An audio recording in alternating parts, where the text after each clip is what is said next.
Derek, man, thanks so much for taking some time to talk to Mission Roll Call about who you are and what you do. Frankly, Tommy, I not heard of what you do or about it, but I don't think there's anything more sacred than what you do. But can you kind of talk about where you work and what their mission is? Yeah, of course. I'm the president and CEO of an organization called Project Recover. And our mission is to search for, locate, identify, and ultimately repatriate Americans missing in action from our previous wars to provide answers and closure to Gold Star families and provide healing from our previous conflicts. So I've been a part of the organization for now 17 years in multiple capacities. I started off as a member. Yeah. I was still active duty in the Marine Corps and started doing missions with the group, and then kind of grew in that capacity, ended up leading some missions, and then ultimately became a board member of the organization. And then in 2019, they invited me to take over as president and CEO. And so now guiding the organization into the future. And, it's been around now for close to 3 decades, started as a very grassroots movement by a gentleman named Dr. Pat Scannon. And he was actually in the nation of Palau in the South Pacific in 1993, actually searching for a trawler that was sunk by, at the time, Ensign George Herbert Walker Bush during World War II. And and they quickly found it. And there were rumors at the time going around that it was an unarmed trawler, and that wasn't the case at all. It was still armed, just happened to be on the bottom of the ocean when they located it. Yeah. But they did that so quickly. He had some spare time, and him and his wife started doing some really vacationing, touring around the islands, hired a guide and asked them to show him some World War II stuff. And the guy took him to this B-24 wing in a shallow, marshy area. And Pat asked questions of the guide: what happened to the aircraft? What happened to the crew? And the guy just didn't know the answers. Yeah. And so he took it upon himself to start researching what happened in and around Palau, and realized how much fighting took place there, how many people were lost, and how many people were still missing. And he took it upon himself to start going back and trying to locate those that were missing, and realized that, he should probably solicit some assistance to make it more safe, and started the grassroots of our organization, which was originally called the Vent Prop Project. Yeah. And they would do 1 mission a year to the South Pacific, searching the waters around Palau and the jungles of Palau, primarily for downed aircraft, because it's easier to find an aircraft than it is an individual. Sure. But also we search for POWs that have been executed and interned their internment sites, and there were plenty of those in Palau. Wow. And yeah, it started off 1 mission a year per year in Palau. And then in 2012, we really started to scale. We started working with the Scripps Institution of Oceanography and the University of Delaware. And they brought in their oceanography capabilities and their own science, robotics, and things like that. And from there, we've had a lot of success, and that's brought additional attention and scaling and funding. And now we do multiple missions a year all over the world. We've been to 20 different countries, have found more than 170 Americans that have been missing from our previous wars. Oh my gosh. Yeah. It feels like it's something like the government should do, or I think they have an organization, agency, the POWMIA. So when you first told me we're a nonprofit organization that privately fundraises to go find downed service members and missing in action service members, I was kind of flabbergasted. I didn't know that it existed. Do you work with the United States government or Department of Defense in any way? Yeah. So for a long time, we had an informal relationship with what's called the Defense POW-MIA Accounting Agency and their previous versions. It's DPAA now, but they've been called a number of things. And so we had an unofficial relationship with them. And then under their most recent restructuring, they've grown public-private partnerships. And now that allows us to work with them in an official capacity. Oh, wow. It's also allowed us to expand our mission. So previously, we do the historical research, we conduct missions to search, locate, identify sites. And once we knew they were sites associated with missing Americans, we'd take all that research and turn it over to DPAA or the predecessor, and then they would conduct the recovery missions. Well, now our mission has expanded into recovery, working with DPAA. So now we will recover remains, bring those back to the United States. They always go to one of their labs, either in Hawaii or in Nebraska. and they'll do the blind official identification of the remains. And then from there, the families are notified and full military honors are provided. Oh my goodness. Have them interned in Arlington National Cemetery or their local plot, and they'll do like anything, any service member that's lost that we recognize today in our current conflicts. They have the same ceremonies for them. The difference, obviously, is that these service members have been missing for decades, and so there's a memorial, and that's very, very obvious. But then there's this also greater celebration around it that brings communities together from across the nation, and this healing and kind of crossing of boundaries, and this wave of goodwill and hope and trust is growing, and it's impossible to put into words. Yeah. And incredible to witness. And once you witness it, it's there's no turning back on the mission. It's addictive at that point. You see the impact that you have, and you just want to keep on doing it. Well, I mean, it gives me goosebumps. Think about it. I mean, have you been able to be in a hometown or one of these ceremonies, or where someone's been wondering about their husband or father for forever, and you get to bring him home, literally. You get to bring them home. And what was that like? I mean, I can't. I mean, I'm sure it's hard to vocalize, but yeah. Well, it's so I've witnessed it in Arlington National Cemetery, which is everything that Arlington is. It's absolutely incredible. And but then going to some of these smaller communities across our nation and witnessing it in their hometowns is something completely different, from Portage, Pennsylvania, to St. Joe's, Michigan, to all these different places. And the community comes out, and people ask us all the time, does anybody still care? And that grief is passed from generation to generation, and Wow. The families hold on to this, and many times they don't even realize that somebody was looking for their loved one. And so we've had the privilege and the honor to bear witness to that. And you come out, and the streets are lined with the community members, and children are let out of school, and there's a coming together. Family members come from across the nation. I remember sitting in Ohio at one of these events and talking to a family member who lived outside of Las Vegas, and she said this started a conversation in my local grocery store. Somebody was asking me about, hey, I heard your uncle, your great uncle, has been found and returned, and you're on your way back to Ohio for this celebration and memorial. And I mean, she just sharing that story was absolutely incredible. So you see this web of effect that just kind of ripples across the nation, and it truly does have an impact from the individual level all the way to the national level. We truly believe that when you don the cloth of our nation and you swear an oath to the Constitution, that we as a collective make a promise to our service members and their families that should they fall in battle or should they fall in service, we'll do everything that we can to return them. And the context of war has made it so that 82,000 of those promises still are yet to be kept. And so when service members ultimately return to their loved ones, that promise is kept, and those bonds across that family grow. Questions that have been held for decades are answered. Healing occurs. Trust is growing in our nation. It's not partisan at all. People cross boundaries. Everybody believes that it's the right thing to do.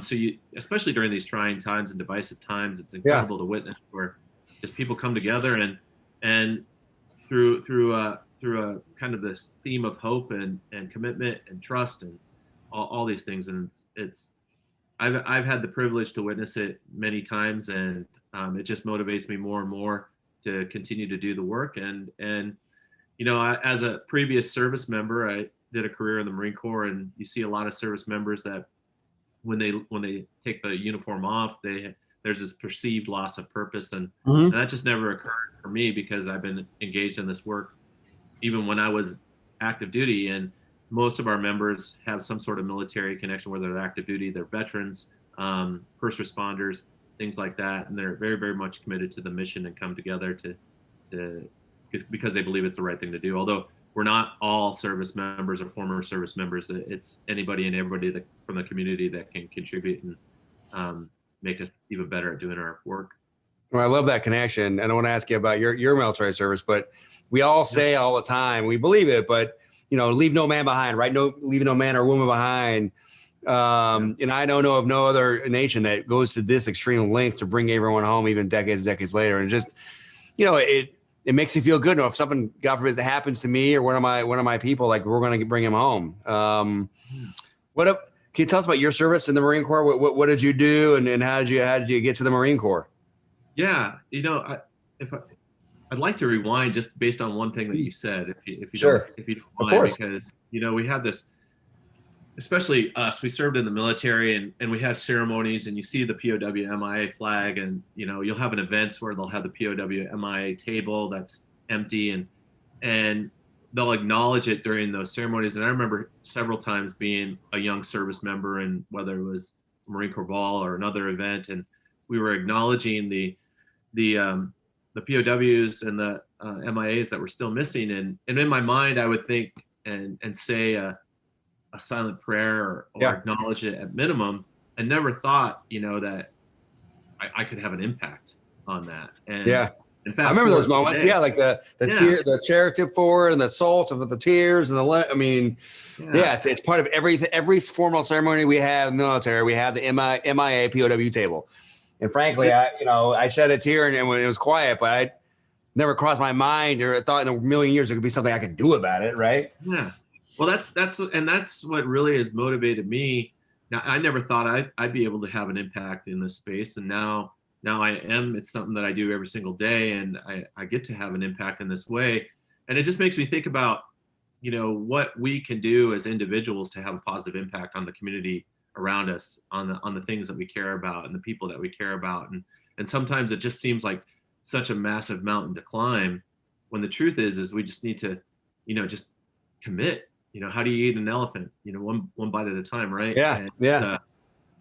So, invest in that sphere that you think you can have an impact on, and believe it or not, it may grow into this incredible impact that, for me, it's people across the nation, and now interacting with people around the world, and being able to have an impact on the cause that I truly care about, my other teammates truly care about, and we feel like we're making a difference. And when we see the impact that our work has on these families and communities, it just drives us even harder. That's amazing. Yeah, I can only imagine what it's like to bring someone home, man. But to answer your question about the Tell me about you. Yeah, man. I spent an entire career in the Marine Corps. I grew up in and around, mostly around Seattle.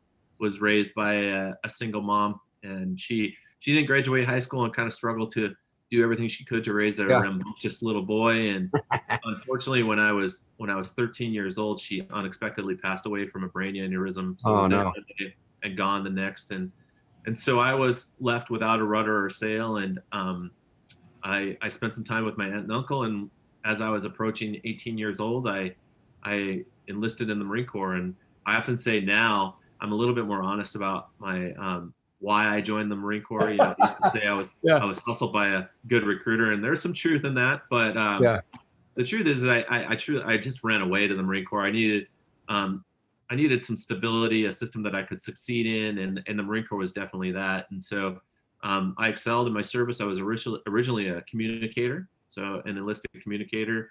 And after my first enlistment, I was selected for a commissioning program, and the Marine Corps sent me to Oregon State University to get an undergraduate degree. So I spent a few years there, got a couple degrees in history, and then was commissioned a ground officer. And all Marine officers have to go through what's called the basic school for 6 months in Quantico, Virginia, where you learn basic company level infantry tactics and how to be an officer in the Marine Corps.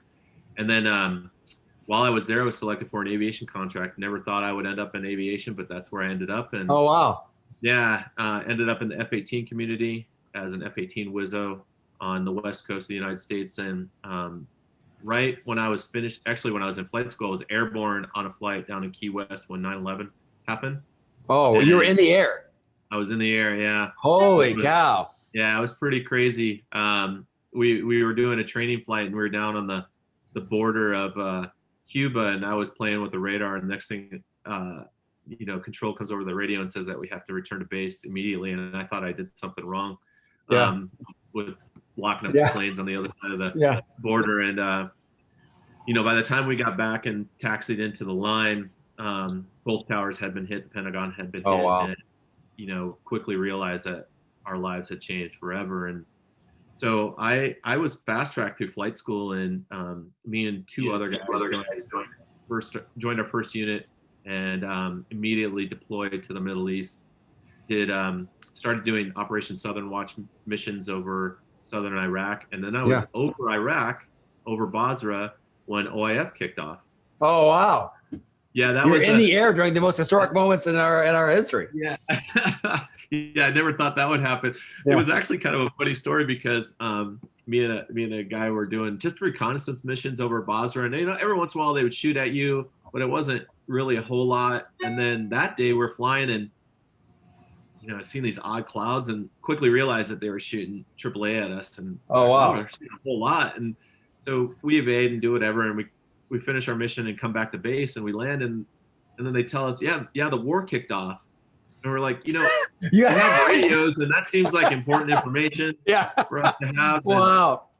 And, yeah, so then we were, I did the whole push north, supporting all of our servicemen and women as they pushed up through Iraq, and wow, redeployed back to the States relatively quickly. They took the F-18s back, and but then obviously the fighting continued, and I went to my boss, and I didn't feel comfortable. Actually, it was this time of year, so it was April timeframe, because we're right at the 2004, so 17-year mark for the first part of Fallujah, when they were doing fighting in Fallujah, and I was sitting in sunny San Diego watching the news, and just didn't feel right that as a Marine I was here and other Marines were fighting overseas. And so went to my boss and said, if there's something I can do to support the mission overseas, I'd like to re-engage, and it was careful what you wish for type of thing, because another squadron was deploying, and I got selected to go join that squadron, and to go back and play a part in the big Fallujah campaign that happened later in 2004, and then the initial elections and things like that.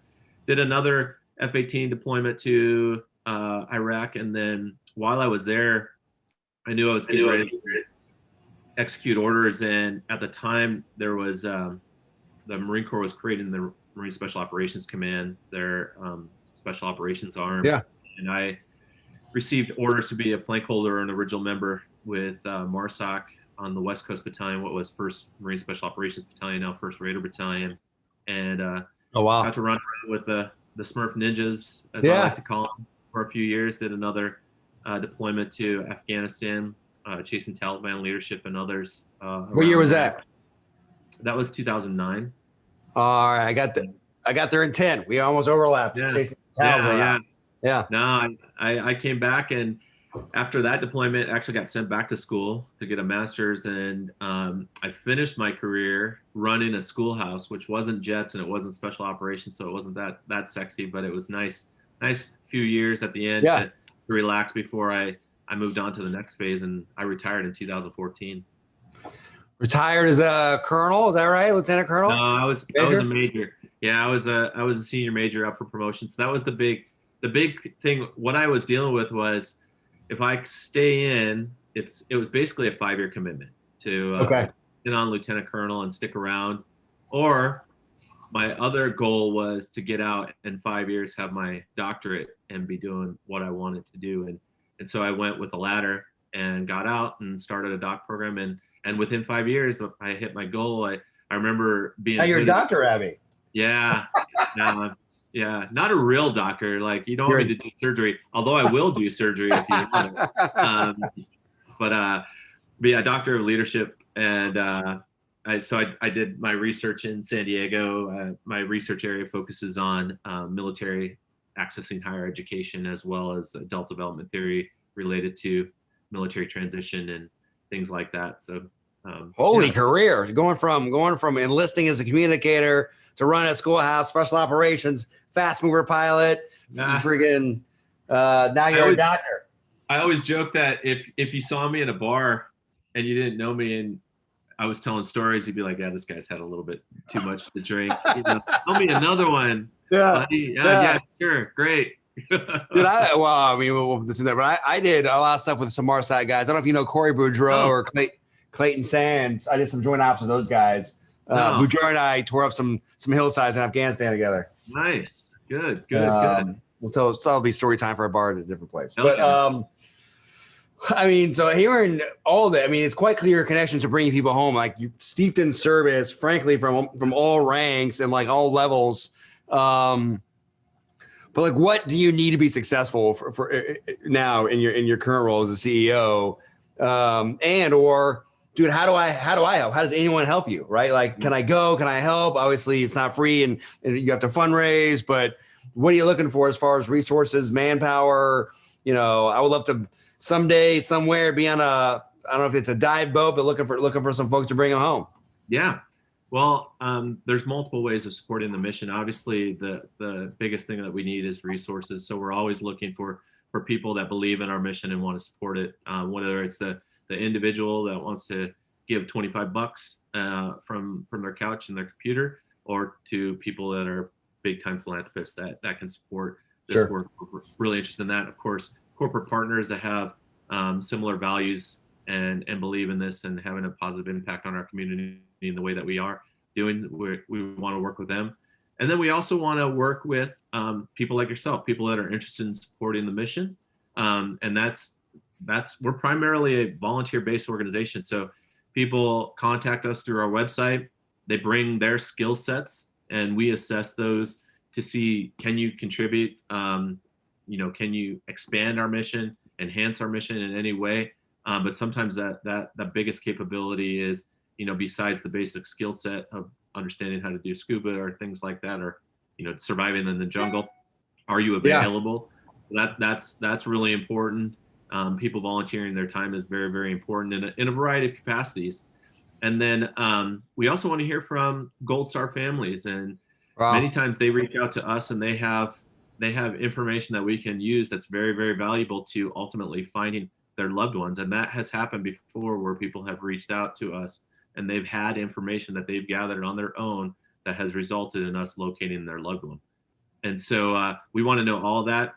One thing that we do that is pretty different is we've built a massive database. Our historical team is consistently working on and adding. Now we're up at about 500 cases associated with about 3,000 missing Americans. Oh, wow. And we'll assess that information on a regular basis, at least annually, if not more. And typically we look at about the top 10% of those cases that have the highest likelihood of success, and then we'll determine which missions we're going to execute based on that information. But anybody that's interested in supporting and participating in our mission can contact us through our website. Of course, they can find me on social media. LinkedIn's probably the easiest, but if you do a search of Derek Abbey on any of those platforms, you'll probably we can drop your tags and obviously links to Project Recover. Yeah. And if they come to us through Mission Roll Call, we'll figure out a way of hooking them up. We can probably give them a discount on some Project Recovery. Awesome. Man, I tell you what, like it is. I mean, when you first talk about this, and it's true, like it still gives me goosebumps, right? To bring our people home, right? There's nothing more important, and it's obviously not easy. You're looking for folks from World War II, Korea, Vietnam. I assume that area. Well, I told you, there's 82,000 people. All the way back to World War II, there's almost 82,000 Americans still missing in action. And most people associate that number with Vietnam. And that's because of the media and movies and things like that. Believe it or not, 72,000 of those are from World War II. About 7,000 are from Korea. And now, because of all the good work that's been done over the years, there's less than 1,600 still missing from Vietnam. And it's really important. Wow. I did not know that. Yeah, that is interesting. Yeah, well, and time is of the essence, because time passes and these sites are eroding, and then also development is encroaching on these sites, and so it's really, really important that we do as much work as we can as quickly as we can. And so yeah, anytime that somebody comes with us with information, we document that information, we store it, we keep it, and then if it's actionable, we take action on it as quickly as possible. You mentioned goosebumps, and I have a goosebump story, and I've told it probably hundreds of times, but it still gives me goosebumps. I just tell it again. So I became involved in this work because in 2003 I had just come back from a deployment, and I was contacted by a World War II member of my squadron. And he was just reaching out to us to see if we had any information related to other World War II veterans, but we didn't have any. But I just asked him, what are you doing? And he says, oh, we're having a reunion. And I said, a reunion? He's like, we do this every year. And I said, well, I'd really like to come out and join you. And they were having it in Indiana. And so me and another guy took a jet out, joined them. We had just come back from Iraq. Battery pack. Sorry. There's a battery pack thing flashing. I was trying to get Kenny to. No, you want to? He's going to switch out the battery pack. We're in Indiana, out of curiosity. It was outside Indianapolis. All right, that's my hometown, so I'm asking. I'm born and raised in India. I didn't know that. Yeah. So this is your Project Recover connection. Oh, did I lose? I hope I didn't lose you. Is that your battery pack? Battery. We'll start the goosebumps story all over again. Okay. You ready, buddy? All right. It's all right from the very beginning. You're like, just yeah. All right. From the very beginning. Sorry about that. I know the story. I could tell it. Yeah. So in 2003, I was actually the historical officer for our squadron, and the ready room got a call, and they said, "Hey, Abbey, take this call," and I get on it. It's a World War II squadron member, and wow. And he was looking for information related to other World War II squadron members, and we didn't have any. But I asked him, what are you doing? And he said, we're having a reunion in Indiana, and we do this once a year. We kind of rotated all over the country, and we had just come back from Iraq, and I said, well, I want to come out there and join you, and so come on out. And so me and another guy took a jet out there and joined them, and it was all these World War II squadron members, and they're asking us, oh, tell us about the Hornet in Iraq. What was it like? And we're like, who cares about the Hornet in Iraq? What an awesome time! Oh wow! World War II. Yeah, and they're like, who cares about that? It was kind of fun, very fun. And while I was there, they're like, you guys need to meet this guy, Pat Scannon. He runs this organization. They search for Americans missing in action. They go to POW every year. And my squadron, this was 121 at the time, they had flown out of Palau during World War II, and he would join them at these World War II reunions and give them an update. And I actually just missed him by 20 minutes, but I worked with the World War II cadre and said, why don't we have this gathering here in San Diego? Yeah. And we can have the new squadron and the old squadron. It'd be great. And so we did, and that was when I met Pat Scannon, who founded our organization, and him and I became friends, and he quickly invited me to be a part of the organization. I was deploying quite a bit, and so it took a couple years, but then I finally went on my first mission, and I was in Iraq. I literally came back from Iraq, and I unpacked my sea bag. I packed another bag, and I flew to Palau and was on my first mission. And that year we had this Japanese hand-drawn map that had designated some crash sites. Well, you couldn't it was hand-drawn, so you couldn't put it like on Google Earth and pull grids or anything off of it. You had to do a lot of terrain association, and so that's what I was helping do. And there was a site in this mangrove jungle that we expected it to be in this mangrove jungle, but if you've ever been in mangroves, it's just very, very difficult to move through. You can get caught in it. It cuts out the sun. You'll lose your direction. It's super hot. Well, we ventured into this mangrove and actually found this site, and so it's a Corsair site, and it was a member of my squadron. So the first MIA that I ever was a member of my squadron. Yeah. And holy cow. Yeah. I just got goosebumps again thinking about it. You're bringing from your unit. Yeah. From your unit, you're bringing along those in World War II. It's pretty crazy. And it's funny how the world works. The good thing, one of the other cool things, I guess, about that story is about a few days later, we got an email from the commander of the squadron, the World War II commander of the squadron. His name was Walt Meyer. Actually, it was from his family, and his family was saying, hey, Walt is having his 90th birthday, and we'd really like you guys to join us, because we had built this relationship with him through the reunions and things like that. And so we had to write him back and said, unfortunately, we can't be there for Walt's birthday, but we'd really love to come visit you when we get home. And so we did, and we went up and visited Walt to wish him a happy 90th birthday, and we were able to tell him that we found, one of his lost Marines. One of his guys. So Wow, dude. pretty cool Wow. birthday That's present. incredible, dude. Yeah. Yeah. I don't know if we can do any better than that as an ending, Derek. That's about as good as it gets. Yeah. If that doesn't get you fired up, then I don't know what does. Yeah, there's all sorts. We have some every MIA, every site has an incredible story, and sometimes they seem like fairy tales because of all the details around them, and Yeah. there's often a lot of luck to these discoveries, but they're all incredible in every way. That's just one of my personal connections to these, and now I've been able to grow relationships with families all over the country because of the work that we've done. And it's just absolutely incredible. And if there's people out there that care about this work or want to learn more about it, we encourage them to reach out to us. And if they want to be a part of the organization and they have the time and the capabilities, we'd really like to have them involved as well. We will facilitate that and tell the story, because you're right. And it even says on your website, it's keeping America's promise, right? And that promise has no expiration date. So, Derek, my friend, my brother, I appreciate you for all the work you do, both of your service in and out of uniform. And I look forward to seeing you in real life here pretty soon.